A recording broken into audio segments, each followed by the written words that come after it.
ICC Vida. Viviendo en la inmensidad de un Dios amoroso. Segundo libro de Samuel, capítulo 21, versículo 15. Segundo libro de Samuel, capítulo 21, verso 15. Ahí está en las pantallas. Dice la palabra de Dios: volvieron los filisteos a hacer la guerra a Israel. Y descendió David y sus siervos con él, y pelearon con los filisteos. Y David se cansó. Y David se cansó. Buscando título para el mensaje, encontré dos. Colóquele el que más le guste. Hoy le doy a escoger el título. Le coloqué: ¿quién es tu aliado? Y asistente espiritual. El primer título: ¿quién es tu aliado? Y el segundo título: asistente espiritual. Y el Señor me llevaba esta semana, y tal vez pues Dios quiere hablar a la iglesia, al grupo de alabanza y a todas las personas. Y definitivamente el ser humano está llamado para vivir en sociedad. Estamos diseñados para vivir en familias, para vivir en grupos. Está comprobado que vivir solo es lo más tremendo. Personalmente, soy hogareño. Cuando hablo de hogareño, yo nunca me imaginaría estar solo.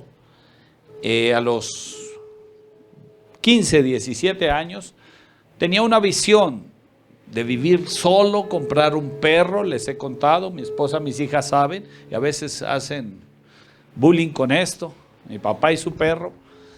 Y quería comprar un perro grande, un campero, carro 4x4, y irme a recorrer Colombia. Y andar por todo lado y quedarme cada día en un lugar. Y solo, ese era mi sueño. Jairo, su pensamiento y su sueño. Lo que pensaba en la soledad.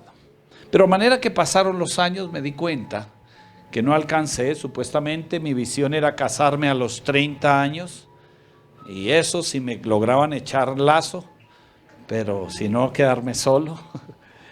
Pero no alcancé a llegar sino a los 22. No alcancé a comprar el perro y tampoco la 4x4. No fue un sueño frustrado, no. Lo que pasa es que no contaba con mi diseñador. Y mi diseñador me tenía para vivir acompañado, para ser hombre de hogar. Para ser hombre de hogar. Y entonces, por esa razón, creo que la mayoría de personas, si hay un concepto diferente, también es respetable. El apóstol Pablo dice: quisiera que estuvieran sin congoja y quédense como yo, solos. Pero si usted se está quemando y está ardido, pues cásese y apague ese fuego. Pero esa es la posición.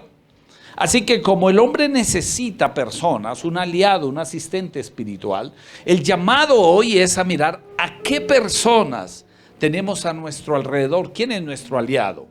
Cuando el rey Salomón entrega su reinado y lo toma uno de sus hijos, Roboam, entonces Roboam toma consejo de los ancianos. Quería seguir la misma estirpe, la misma posición de su padre. Y decir: mi padre lo aconsejaron los ancianos, hombres de sabiduría, que a pesar de que Salomón era el hombre más sabio, necesitó también rodearse de consejeros. Y cuando va y consulta a los ancianos y les dice: bueno, ¿qué hago con el pueblo? Ellos le dicen: a la verdad, tu padre fue severo para que tú halles gracia, para que le amen. Entonces no seas tan severo, muéstrales amor, quítales impuestos, quítales cargas al pueblo y te amarán. Dijo: ahora voy a consultar a los jóvenes. Entonces él se reunió con los de su edad, los de su época.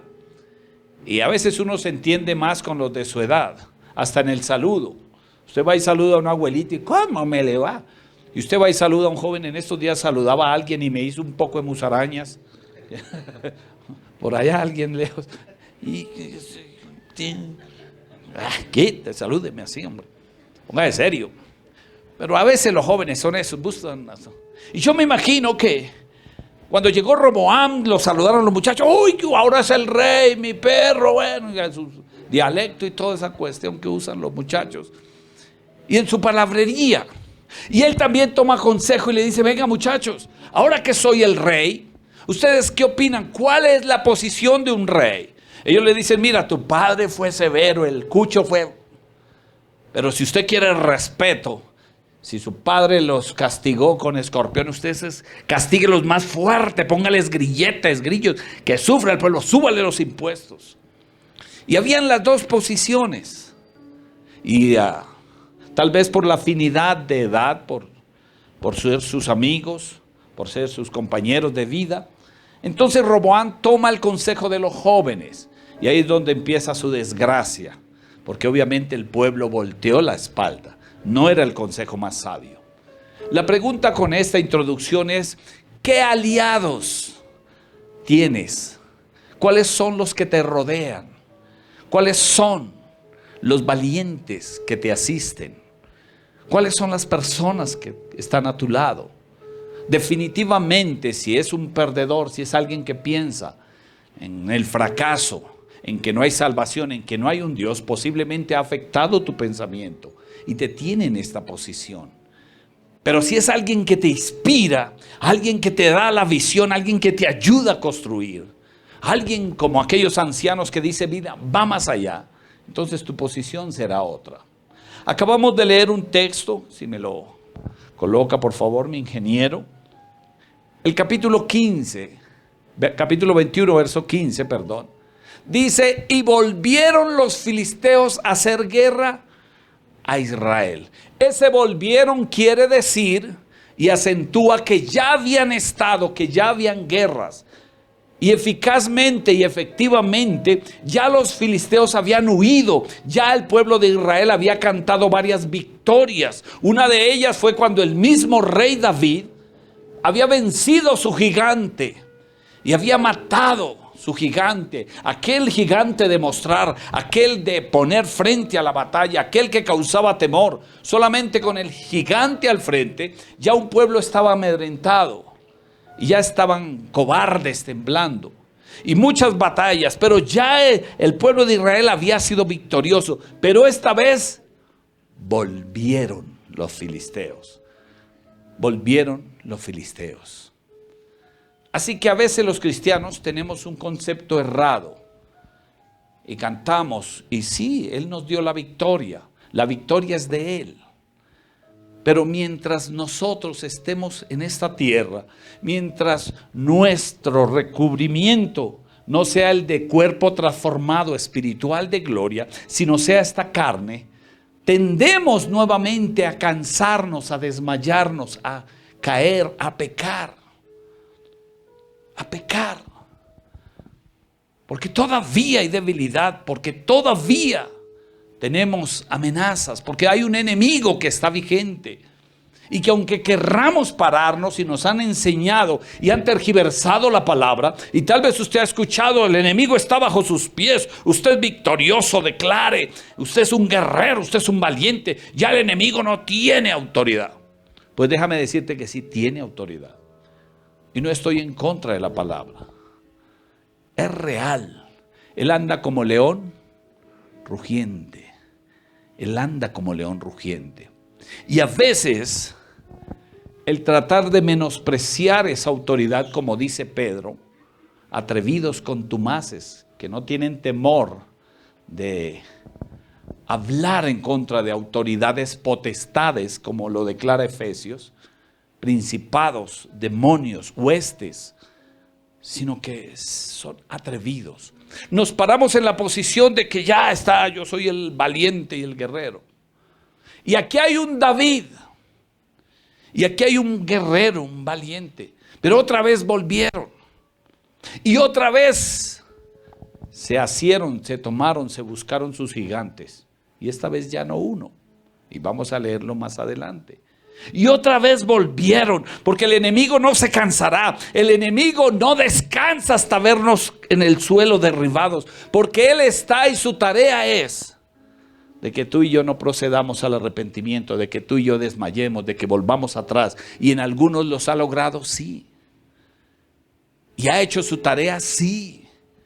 Y han desmayado, sí. De hecho, del mismo Salomón se duda su salvación. Algunos eruditos se atreven a decir que Salomón no fue salvo. No nos corresponde decir, o tal vez aclarar, porque el único que tiene todo conocimiento, poder y autoridad, y él es el juez justo, es el Rey de Reyes y Señor de Señores. Amén.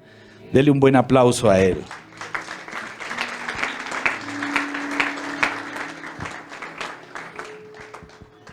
Esa palabra volvieron nos da a entender que debemos estar a la expectativa, que debemos estar velando y orando, porque puede volver. Porque, pastor, es que yo ya me siento ya casi un querubín, yo soy un serafín, ya mejor dicho, pertenezco a otros, pertenecemos a los 24 ancianos ya casi mejor dicho, o algunos se miran a ver si las alas están saliendo, porque ya nos sentimos en otra posición.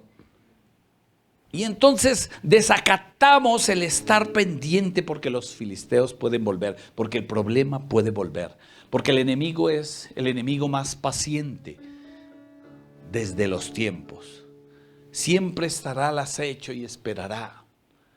Y tal vez tendremos momentos. ¿Quién no ha tenido momentos de gloria? ¿Quién no ha estado en la presencia de Dios? ¿Quién no ha vivido lo que acabamos de vivir hace un momento? Tiempos del fluir de la gloria de Dios. Pero yo tengo como cristiano, como hijo de Dios, velar que esos tiempos y que esa temporada no se acabe, sino que sea permanente, que sea proyectada en mi vida, que pueda permanecer, que habrá momentos y hay días que uno se levanta y no quiere orar. Hay días que usted dice no. Y leer la Biblia, y usted la ve más chiquitica. Tengo que ir a visitar a la doctora Baber porque ya nos vemos. Pero no es eso, es porque mi estado de ánimo, es porque mi posición ya es de relajarme, ya no quiero. Y entonces ya ahí es donde necesitamos rodearnos de personas. Porque volverá el problema, porque otra vez el enemigo querrá destruirte.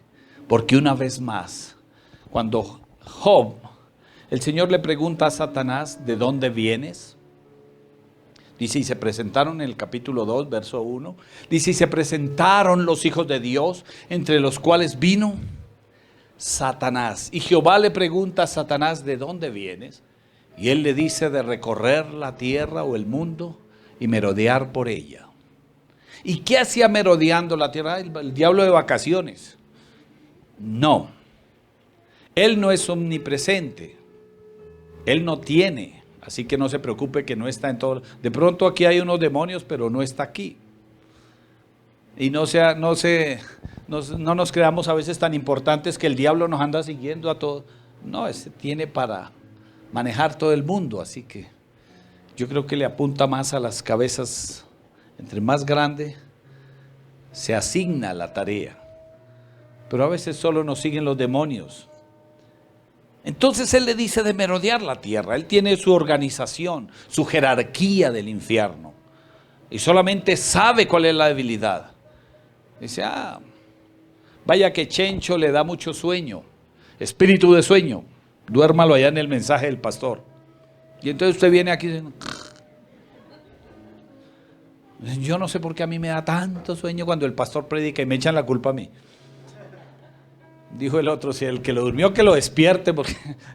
Pero a veces no es el pastor, no es el sermón, porque yo trato de alzar la voz para despertarlo, digo, sacuda su... Oye, ¿verdad? Sacúdalo ahí al lado, para que no se me vaya a dormir. Sino que el enemigo sabe que tiene que enceguecer su entendimiento, cerrar sus ojos, dormirlo y cambiarle. Así usted no escucha el mensaje y se perdió una bendición. Eso es lo que sucede. Pero usted está frente a Netflix, a Walt Disney, frente a la pantalla, a la película. Y, bueno, a diferencia de algunos nos dormimos en las películas, pero nos dormimos. Pero, bueno, Silvia me acompaña en esos sueños. Pero Eso es lo que pasa, porque el enemigo quiere cerrar sus oídos. Y es el trabajo de él. Por eso anda merodeando, buscando. Volvió y volverá a atacarte. No tenemos que descuidarnos. No nos podemos sentir. El evangelio moderno nos ha querido poner salvo siempre salvo. Usted ya ganó la salvación. Tranquilo. Pero cuando menos abrimos nuestros ojos, estamos derrotados, estamos desanimados, estamos ya en la lona.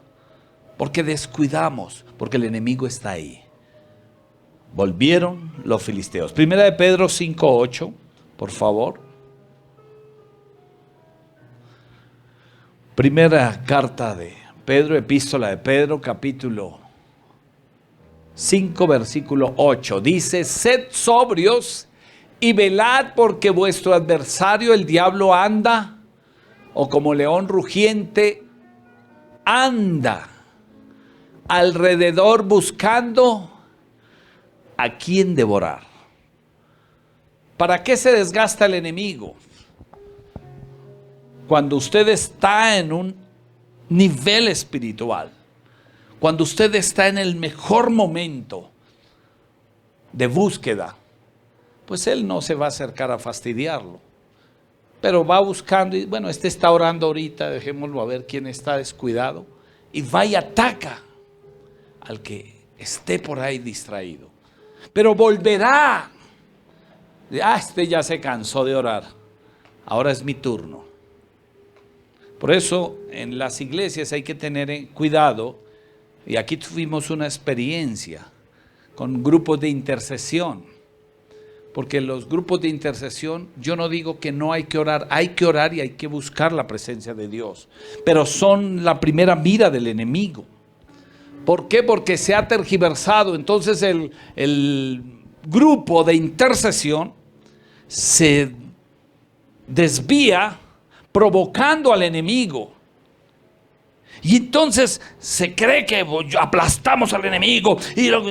Espere a ver, él tiene la paciencia. Y volverá cuando estén descuidados. Y aquí tuvimos un grupo de intercesión en el cual yo les dije: si ustedes se van a meter a clamar y a orar, déjenlo quieto, solo pidan cubrimiento espiritual, pidan a Dios que nos cubre, que estemos bajo su abrigo. Pero a veces se meten tanto en el nivel o en esa visión que entonces Satanás, mentiroso, te pisoteamos, te machacamos, te limamos los cachos, cortamos la cola, lo volvemos picadillo, está bajo nuestros pies y cuando uno está orando pues lo siente así. Pero terminan de orar y cuando vuelve los encuentra durmiendo, como Jesús cuando volvió a buscar sus discípulos. Y no han podido orar una hora. Y entonces ahí hace y deshace el enemigo, porque volverá. Por eso anda como león rugiente. Mi consejo es: mantente bajo las alas del Altísimo.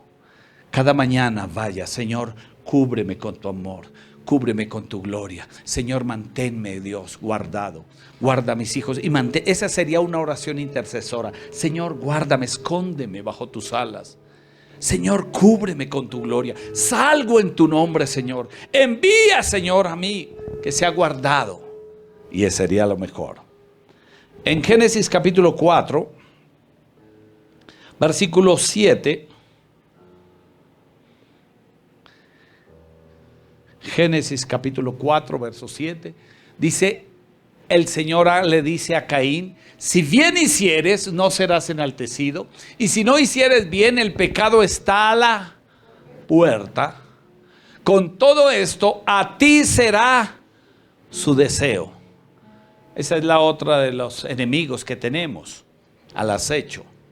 A ti será tu deseo. En otras palabras, tú tendrás deseo de pecar. Está en ti natural. Eso no crea que a veces le echamos toda la culpa al pobre diablito. Pero eso ya viene en la carne. Desde que Adán pecó, el hombre natural ya nace. Por eso la palabra se cumple: por cuanto todos pecamos, estamos destituidos de la gloria de Dios. De la gloria de Dios. Y para hallar gracia tengo que nuevamente buscar su abrigo. Y por eso el pecado estará, porque mientras estemos en esta carne, en este hombre natural, por un hombre entró el pecado a la carne y desde ahí nació humanamente el deseo. Alguna vez un predicador era joven y preguntó a la iglesia, ¿a quién le gusta pecar? Y toda la iglesia. Y entonces él sumó, a mí sí me gusta pecar. Y suena como muy antibíblico, antiespiritual, muy diabólico. Pero es la realidad. La carne le gusta pecar naturalmente. Pero ¿qué me hace diferente? Morir al pecado, morir al deseo, morir al deleite y ir a la cruz de Cristo. Eso es lo que cambia mi vida y lo que nos va a hacer diferente. Por eso habrán hombres de Dios, personas que usted ha conocido, personas que cuando volvieron los filisteos, cuando volvió la tentación, cuando volvió el pecado, cuando volvió el deseo, cuando volvió otra vez, ahí está sujeto al pecado. Conozco de predicadores, allí hablaba con un hombre que fue pastor 9 años. Y estaba detrás de un torno el hombre, y mientras estaba torneando su madera, me dijo, ay, ¿eres pastor? Le dije, sí, señor. Dijo, qué bueno, es muy bueno, excelente. Le dije, sí, te invito para que... Dijo, no, yo conozco muy bien. Le dije, ¿asiste a una iglesia? No, fui 9 años pastor. ¿Y está yendo a algún lugar? No, a su tiempo yo no tengo... Yo sé todo y conozco muy bien todo. Conozco la Biblia, si quiere le predico. ¿Y qué lo llevó a cambiar una visión? ¿Dónde estuvo el cambio de ministerio? ¿Dónde cambió la visión? ¿Dónde abandonó lo que Dios mandó hacer? Porque yo no puedo negar, no puedo decir el hombre no tiene ministerio. Él tiene llamado detrás de ese torno. Dios lo usará. Pero él decidió, por su pecado, apartarse. Entonces, eso tumba y derriba toda teoría que si tú aceptas a Jesús ya tienes que relajarte porque eres salvo. No, la decisión está en ti, lo que dice aquí. Si bien hicieres, el pecado está a la puerta. Con todo eso a ti será su deseo. Ahí estará siempre el deseo, siempre. Entonces entendemos, diga el débil, fuerte soy. Y siempre he reiterado, y permítame nuevamente hacerlo, sintámonos débiles, porque cuando tú te sientes débil se hace fuerte. Amén, se hace fuerte, porque sabe que no puede descuidar. Y tú te enseñorearás de él. Ese te enseñorearás de él es que usted tiene una decisión, la puede tomar, una determinación, y está en ti. En el momento que tome la decisión, o aquí está en ti. Tú te enseñorearás, tú tendrás el dominio propio sobre tu cuerpo, la autoridad sobre tu vida tendrá. Para que cuando vuelvan los filisteos o vuelva el pecado, tú puedas decir, no, para mí el vivir es Cristo. No, yo dejo todo pecado, tomo la cruz de Cristo y le sigo. Si alguno quiere seguir en pos de mí, niéguese a sí mismo. Ese negarse a sí mismo tiene que ver con eso, negarse a los deleites. Y dice la palabra en el capítulo 21 de 2 de Samuel, verso 15. 2 de Samuel 21, 15. 15, eso. 2 de Samuel 21, 15. 15. Gracias. Volvieron los filisteos a hacer guerra contra Israel y descendió David y sus siervos con él. Ahí ya estaba acompañado el rey. Estaba acompañado. Estaba rodeado. Ya tenía siervos. Ya habían personas. Ya no era aquel niño, muchacho que enfrentó un gigante solo, sino que ya había formado, ya tenía alrededor de él aliados, asistentes espirituales, personas que le rodeaban. ¿Por qué razón? Porque dice, y pelearon con los filisteos y David se cansó. Se cansó. ¿Y dónde está el niño que mató un gigante con una honda? ¿Y dónde está aquel guerrero, aquel que se levantaba, aquel de las batallas? ¿Y dónde está el David adorador? ¿Y dónde está el David que confiaba en Dios? ¿Y dónde está el hombre llamado conforme al corazón de Dios? ¿Y dónde está el guerrero, aquel que llamamos el guerrero David? Ahora se cansó. Se cansó. Y es ahí, en ese momento, cuando las fuerzas desfallecen, quiere decir que aún siendo llamado conforme al corazón de Dios, siendo un hombre de Dios, siendo el elegido, siendo el rey, siendo el que tocaba el corazón de Dios, llegará un momento en que se cansará, desfallecerá su corazón, se sentirá cansado, su vida correrá en peligro, está en riesgo de perder su vida. Y si no hay siervos, y si no hay aliados, y si no hay quien, posiblemente terminará detrás de un torno diciendo: conozco todo, pero no quiero hacerlo. Porque definitivamente necesitamos rodearnos de valientes personas que estén dispuestas en un determinado momento ser sucesor. Porque llegarán los años. Y espiritualmente también hay un momento de entregar la antorcha. Hay un momento de decir: ya. Moisés tuvo que hacerlo con Josué, David con Salomón, Salomón con Roboam, y así decirle: hasta aquí llegó hoy. Hoy en día que veo a mi padre y aprendí de él, tanto a predicar como exponer la palabra, tanto la sabiduría de guiar una iglesia y la prudencia de hablarle al pueblo, la construcción, todo el arte de la construcción. Y cuando tiene que ver con algún trabajo y él me acompaña, y entonces ya visiono de una manera y le digo: bueno, hay que hacer acá, aquí. De hecho, uno de los grandes ejemplos fue en la casa de él mismo, siendo la casa de un constructor, pues uno dice: wow. Pero entonces ya él tenía un esquema que le funcionó en su tiempo. Y cuando yo fui a decirle: no, padre, mira, hay que visionar así, entonces no me dejó, y yo dije: bueno, dejémoslo como al su gusto. Pero entendí que ya era momento de que él tenía que entregar como la parte de construcción, la parte de la iglesia, no porque no tenga, porque él se vuelve un consejero, sino porque ya se cansa, sino porque ya verdaderamente hay cosas que le van faltando a uno.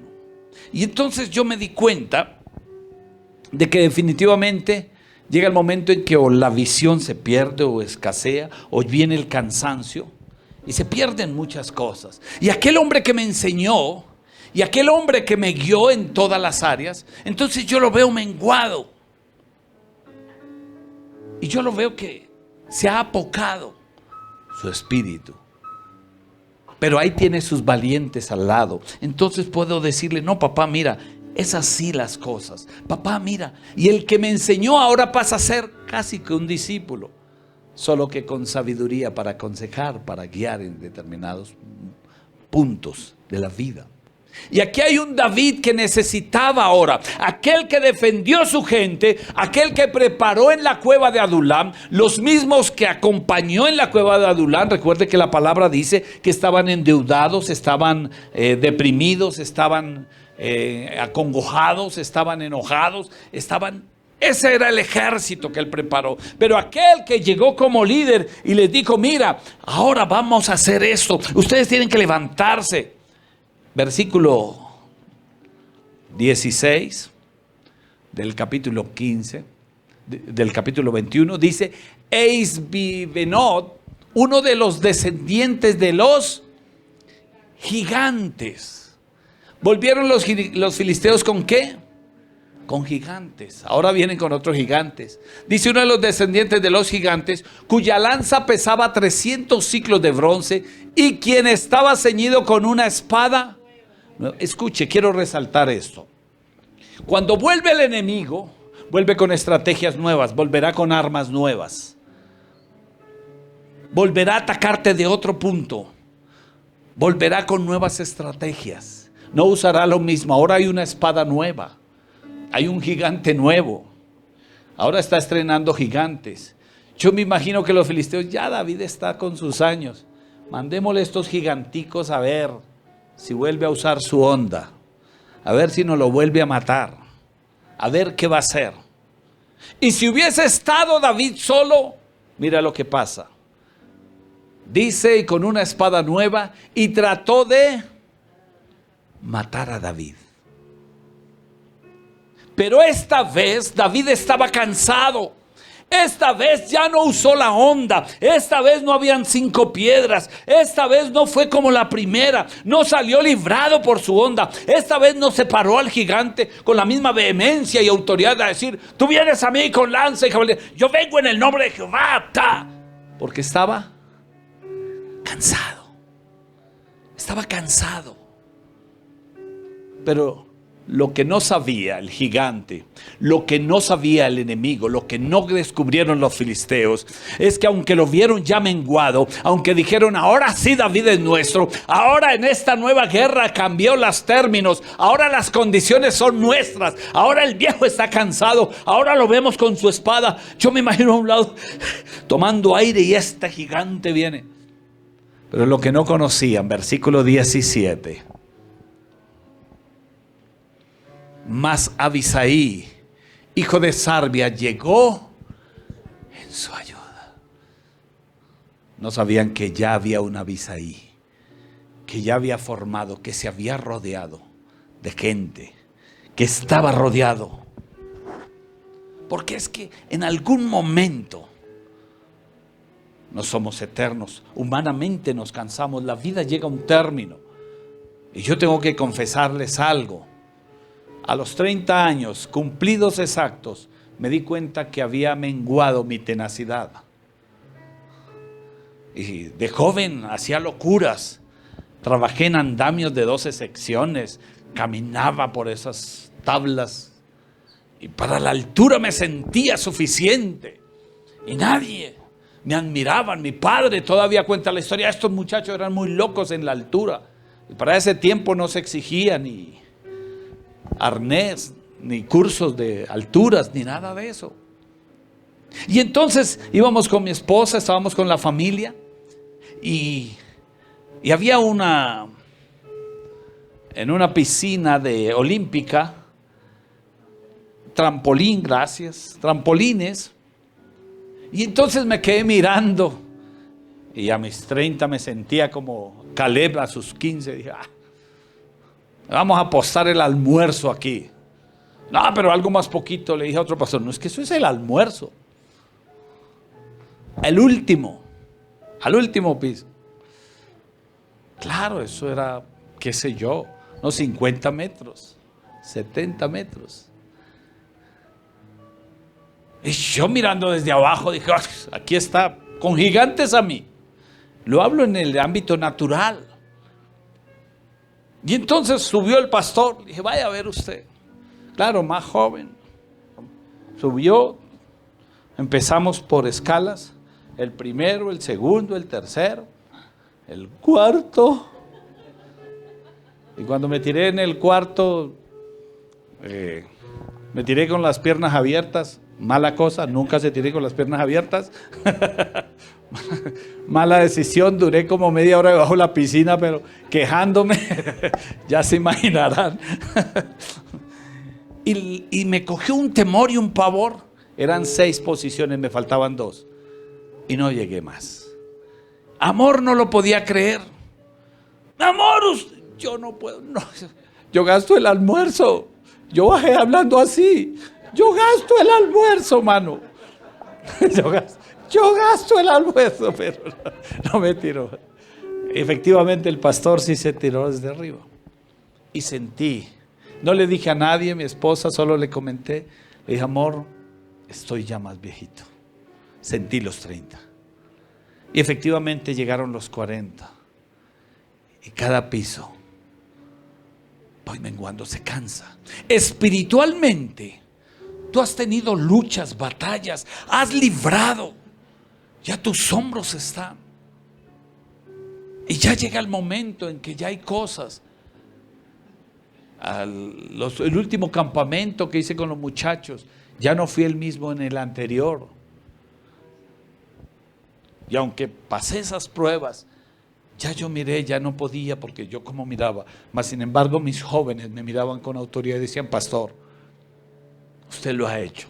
Otro de mis avisaís me abrazó y me dijo: no te preocupes, no tienes que demostrar nada.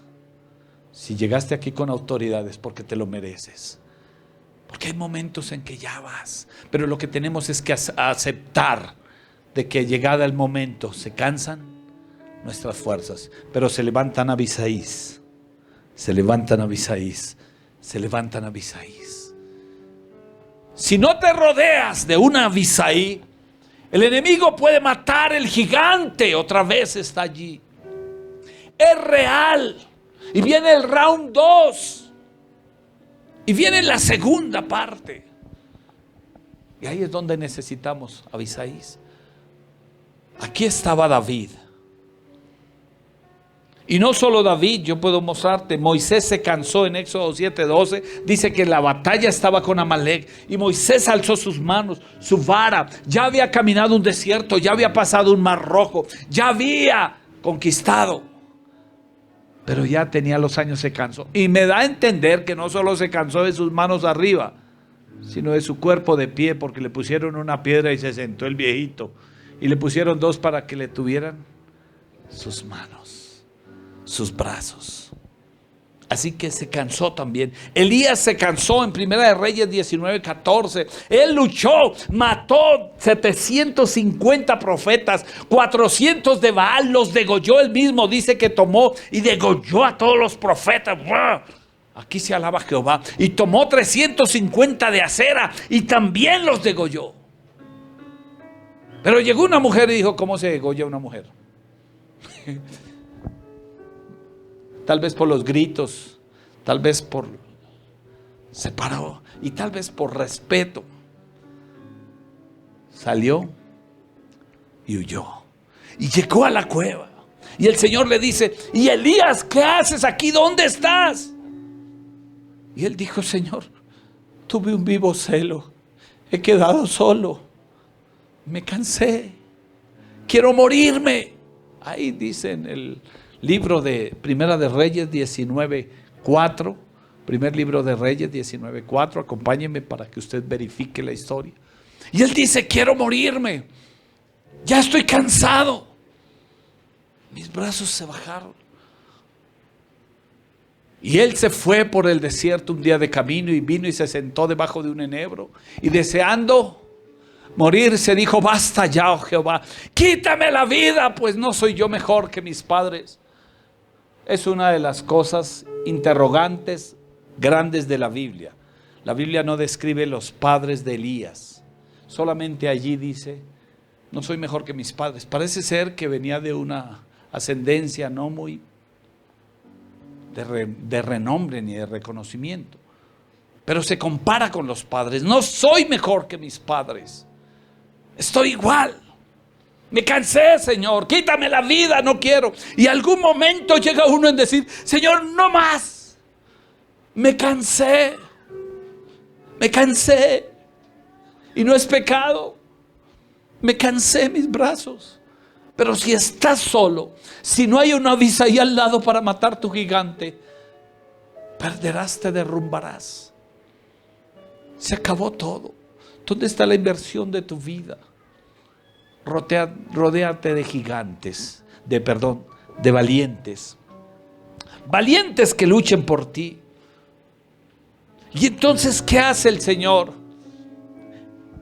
Ahí es donde entendemos Isaías 40:29, que Él dice: da esfuerzo al cansado y multiplica sus fuerzas al que no tiene ninguna. Dice, alguien dijo que es el único capaz de multiplicar por 0. El único. Dice: si no tiene fuerzas, yo te las multiplicaré y te daré nuevamente. Colocaré. Pero necesitamos definitivamente estar rodeados de personas de valientes. Abisaí significa fuente de riqueza. Fuente de riqueza.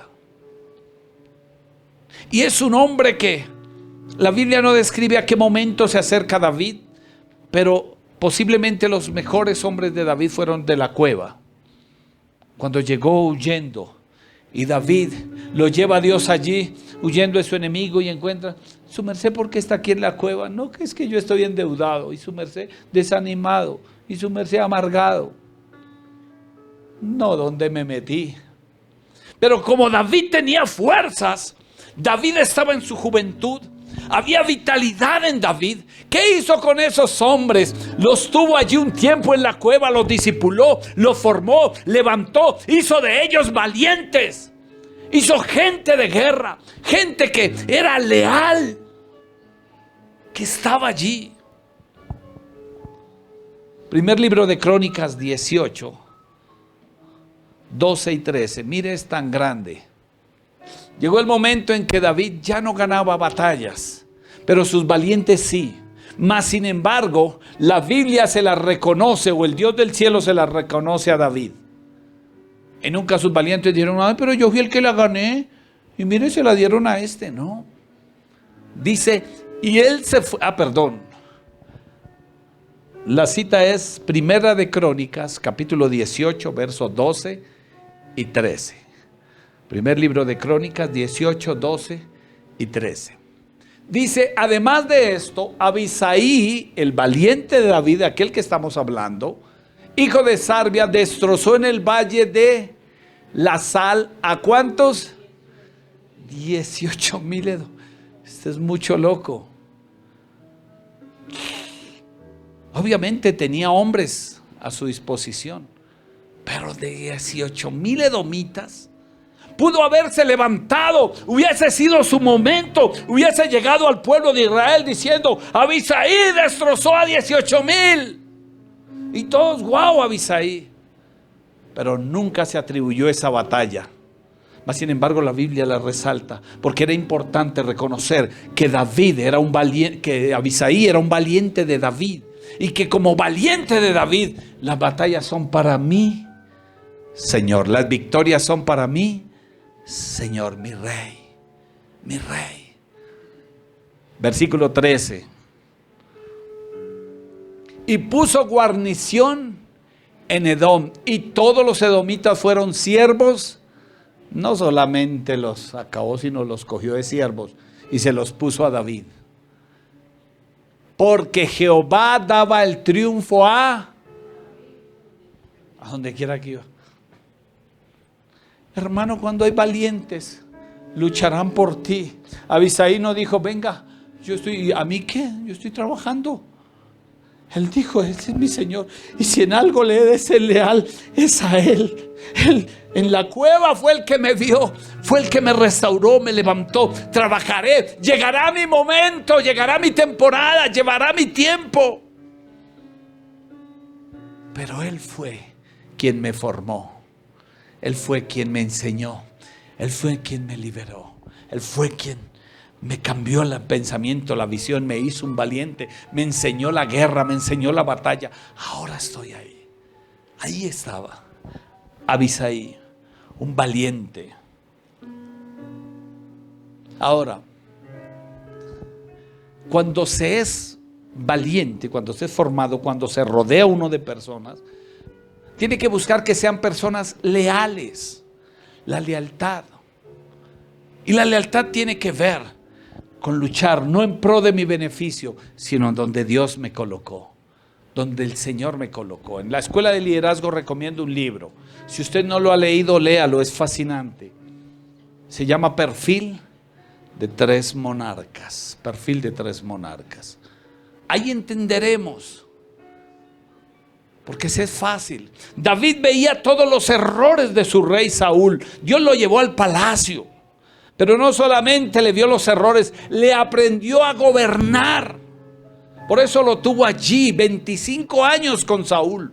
25 años aprendiendo el trabajo de lo que era el estar en el palacio, de lo que era gobernar, aprendiendo batallas, aprendiendo estrategias, aprendiendo cosas, lo llevó allí. Cómo comportarse en el palacio, cómo estar y vivir en el palacio.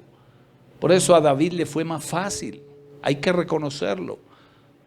Saúl fue el conejito, el experimento. Pero David aprendió de los errores de Saúl. Y por eso pudo ser mejor su reinado. Y nunca deshonró. Porque él también fue valiente de Saúl. Note cómo se da. David valiente de Saúl. Pero ahora David tenía sus valientes. Y hasta el último momento honró su nombre, a pesar que Saúl mismo quería matarlo. Aquel hombre que fue a darle la noticia a David, se atribuyó la muerte de Saúl, pensando que porque era el enemigo, le iban a dar un reconocimiento. Recuerde que Saúl se echó sobre su espada y se suicidó. Y exactamente su paje de armas, cuando se consiguen valientes de lado, yo no puedo, si mi Señor fue hasta la muerte, se mató también el paje de armas. Y entonces los encontró el guerrero y dijo, ay, mire lo que me encontré yo, un ascenso. Eso pensaría, yo me encontré un ascenso. Y entonces quita el anillo del rey, toma la corona y hay la espada del rey y se la llevo a mi Señor. Hoy yo digo que los maté y me ponen hasta de querubín en el cielo. Y salió corriendo donde David. Te traigo buenas noticias. Y David se queda mirando. ¿Qué ha pasado? Maté a su enemigo. Ay, no. ¿Cómo? Sus palabras mismas lo alcanzaron. Era el ungido de Jehová. Le dice a su escudero, mátelo. No merece vivir. Levantó mano contra el ungido de Jehová. Pero es que, no, mentira, yo no lo maté. Ya, sus palabras lo cogieron. Lo decapitaron. Porque hasta el último momento David le reconoció como su Señor, como el ungido de Jehová, porque era su escudero, porque entendió que ser valiente tenía que vivir ahí con las armas al lado, tenía que vivir por él, así él no me quisiera. Algún día me querrá y si no más allá, en el cielo nos encontraremos, pero Dios me puso y yo quiero ser valiente y hasta ahí. No empezó su reinado hasta que ya dijo el Señor, ahora sí te tocó. Hasta ese punto fue valiente. Pero ahora Dios le restituye, lo recompensa, dándole un Abisaí. Alguien que guerreaba por él, alguien que decía, mira, la batalla, mi Señor, esa batalla es tuya, mi Señor. Guárdeme yo de gloria. Esa es la batalla de mi rey, el rey David.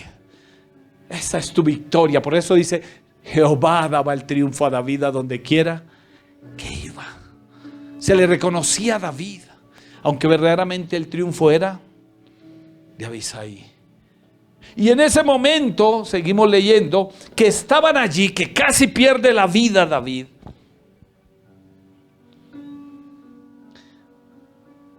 Lo lleva el Señor para ver la obediencia de sus hombres. Segunda de Samuel 23, 15 y 16.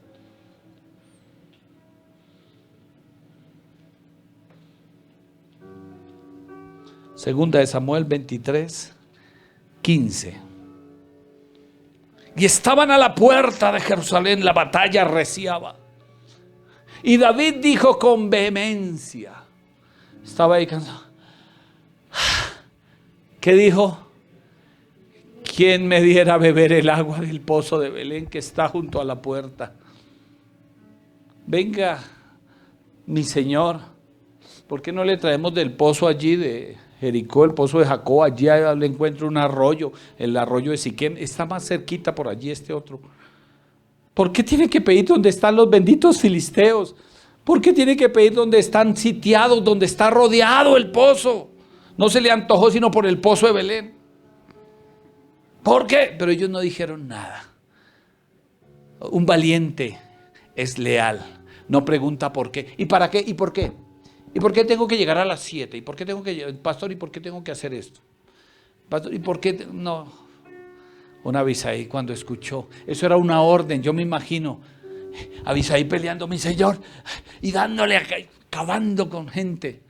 Y de pronto el rey se dice, uy, qué sed tan tremendo, ¿quién me diera de beber el pozo de Belén? Y no dijo tal vez, ay, mire, esté pidiendo agua y nosotros estamos más cansados porque peleamos más que él. Sino dijo, le silbó a los otros dos que eran, ahí dicen los nombres, estaba Abisaí, entonces versículo 16,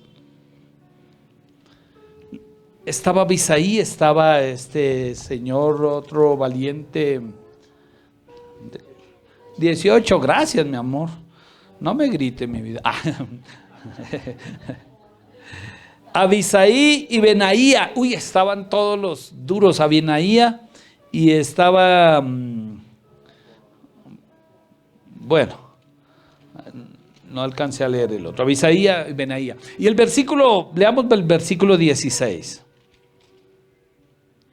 Entonces los tres valientes irrumpieron por el campo, es que no sé si alcanzamos a captar lo que es, meterse al campamento de los filisteos, donde estaba el pozo. Dice, irrumpieron y sacaron el agua del pozo de Belén que estaba junto a la puerta, y tomaron y le trajeron a David, mas él no quiso beber. Tres valientes, algunos, pero mi señor, ¿por qué le da sed? Nosotros estamos más cansados y usted le da por tomar del pozo. No, si mi señor pide agua, el agua será para él. Irrumpen el pozo, irrumpen por traerle agua, porque reconocen que este hombre ya está cansado, que sus fuerzas desfallecieron levantando valientes, que su vida la acabó levantando hombres de guerra, que su vida la terminó, que sus fuerzas desfallecieron, que fue apocado por batallar por otros. Ahora que sus fuerzas han menguado, ahora que ya no es el mismo David fuerte, sino que necesita quien lo defienda. Hay valientes que dicen, mi Señor, es una orden. Es una orden. Hubiesen podido pedir reconocimiento. Hubiesen podido haber dicho, Señor, soy Abisaí, ya le di 4 victorias, 4 batallas. Señor, pero ahora usted, ¿por qué le da por pedir agua del pozo? Señor, pero ¿cómo me va a mandar allá en medio del campamento de los filisteos? Usted sí se inventa unas cosas que no. Porque se le antojó, eso es un capricho. Y era un capricho. Era un capricho pedir agua del pozo. Y lo más triste, eso es como para darle, todos rasguñados, heridos de batalla. La Biblia omite muchos detalles, pero meterse al campamento no iban a salir igual como entraron. Déjeme decirles, algunos salieron cortados, acuchillados, golpeados, algunos con el ojo colombino, mi señor, aquí está el agua. Y ahorita, uy no, ahorita nos va a agradecer, nos va. Mis valientes arriesgaron la vida. Y todos esperando que se la bebiera, así como para... Mi señor se la tomó. Yo no merezco esa agua. No. Yo no sé si usted... Para cogerlo a juguete, man. Uy, no. ¿Cómo me va a hacer eso? Porque cuando se es valiente, no interesa lo que pida, tú le estás sirviendo a Dios. Aunque estés detrás de un hombre, le estás sirviendo a Dios. Y no te limitas a pensar para qué lo hago y por qué lo hago, o a esperar un beneficio propio. No, yo fui valiente de mi padre, fui valiente de mi hermano. Mi esposa está aquí. Y yo recuerdo un día de encuentro, llegamos. Terminó el servicio, se hacía un posencuentro y era a las 3 de la tarde. Mis niñas estaban pequeñas, ayer me decían algo y tienen toda la razón. Y yo tengo que decirles, perdónenme, hijas, pero ustedes están siendo formadas para ser valientes. Porque descuidé mucho también mi hogar. Y terminamos el servicio. ¿Y ahora qué hay que hacer? Tenía formando unos valientes. Les dije, bueno, nos toca quedarnos a decorar. Pastor, yo tengo esto, yo tengo lo otro, Quedé con mis 3 niñas y mi esposa. Mi hermano dijo, a las 3 vengo y quiero ver decorado. No se le olvide. Es responsabilidad suya. Y se fue. Amor, ¿dónde está todo? Y empezamos a trabajar. Y organizamos los 2 solitos. Las niñas por ahí nos alcanzaban. 3 de la tarde y no almorzamos. No me estoy quejando. Estoy diciéndole, cuando se es valiente. Nos sentamos en las sillas. Solo dio tiempo para sentarme y decir, nos quedó bonito. Ay, espero que se gocen. Mis hijas, papi, tengo hambre. Le dije a mi hija mayor, ve y compras unas papas. Y almorzamos. De pronto mi líder caprichoso llegó, pero tenía un valiente. Y me dijo, ¿le quedó bien? ¿Ya trajo la torta? Le dije, no me dijeron. Usted no sirve, vaya, traiga una torta. A usted sí no se le puede encargar nada. Yo me agaché, me fui con amor llorando. Y le dije, renuncio, no voy más. ¿Cómo es posible que no valoren? Parecía una injusticia. Y fui con esa. Yo creo que esa torta les quedó salada. Nunca les pregunté. Y llegué con el cañón. ¡Ahí está la torta! Me dijo, gracias. Sí podía. Me fui para un rincón. Pero cuando llegó la gente, cuando empecé a ver la gloria de Dios, cuando empecé a ver todas esas vidas, cuando me abrazaron, cuando me dijeron gracias, entendí lo que es ser valiente. Hoy en día, que ya estoy en la posición de líder, cometo errores, muchos, que no los veo, los verán mis valientes, lo verá mi gente. Pero quiero formar en ellos unos Abisaís que no renuncian.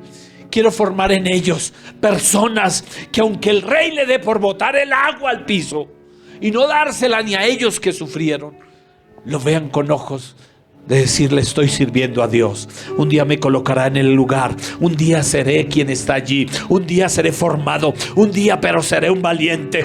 Quedaré que hacer. Quedaré a mis enemigos.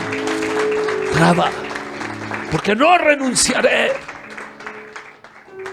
Lejos estaba de pensar que Dios estaba formando en mí un Abisaí, una persona que no desmayara ante cualquier circunstancia, que aunque volvieran los filisteos, no renunciara. Y el no renunciar ese día que lo prometí, lo juré, no más. Y aunque prometí y no lo hice, porque Dios no me dejó, le puedo decir que esa formación fue la mejor de mi vida. Hoy en día que lo recuerdo, lo agradezco, porque si hubiese abandonado, no me tendrían aquí de pastor, te lo aseguro. No estaba. Porque definitivamente esto no se entiende sino cuando se está de este lado.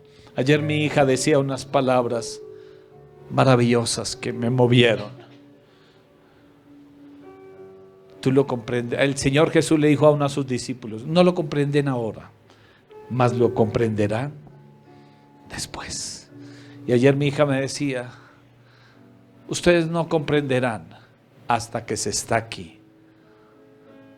Pero si tú quieres ser un valiente, esfuérzate más, exige menos. Esfuérzate más. Si hoy en día hay algún valiente que me acerca un tinto, no es porque el pastor quiere dárselas. A mí me da mucha vergüenza y yo le digo a veces a Mauricio, Mauro, no tienes que hacer eso. A veces me trae y le digo, no tienes que hacerlo. Si yo quiero puedo ir, yo estoy acostumbrado. Él me dice: pastor, déjame servirte. Tú me formaste así. Déjame irrumpir. Déjame ir al pozo de Belén y luchar por lo que tú mereces. Y si estás cansado, déjame levantar tus brazos. Déjame ser tu apoyo. Ahora te pregunto, ¿quieres ser un valiente? ¿Quieres ser un Abisaí? Empieza a formar los tuyos, rodéate. Para cuando vuelvan los filisteos, alguien te levantará. Cuando vengan los filisteos, alguien te dirá: no estás, ahí estoy.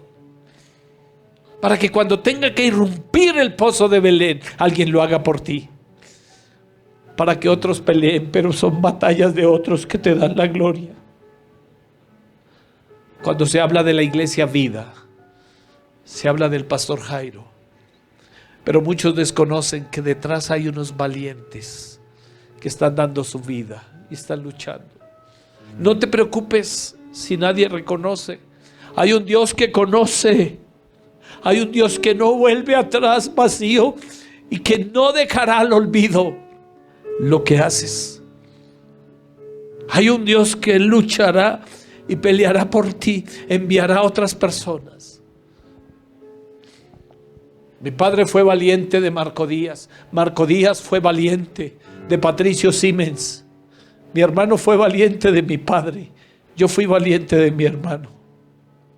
Hoy son muchos valientes, tengo ahí. El día de mañana, el pastor Jairo será la historia. Pero tal vez otros valientes rodearán a mi hija. A mi hija. Porque así es. Ponte en pie.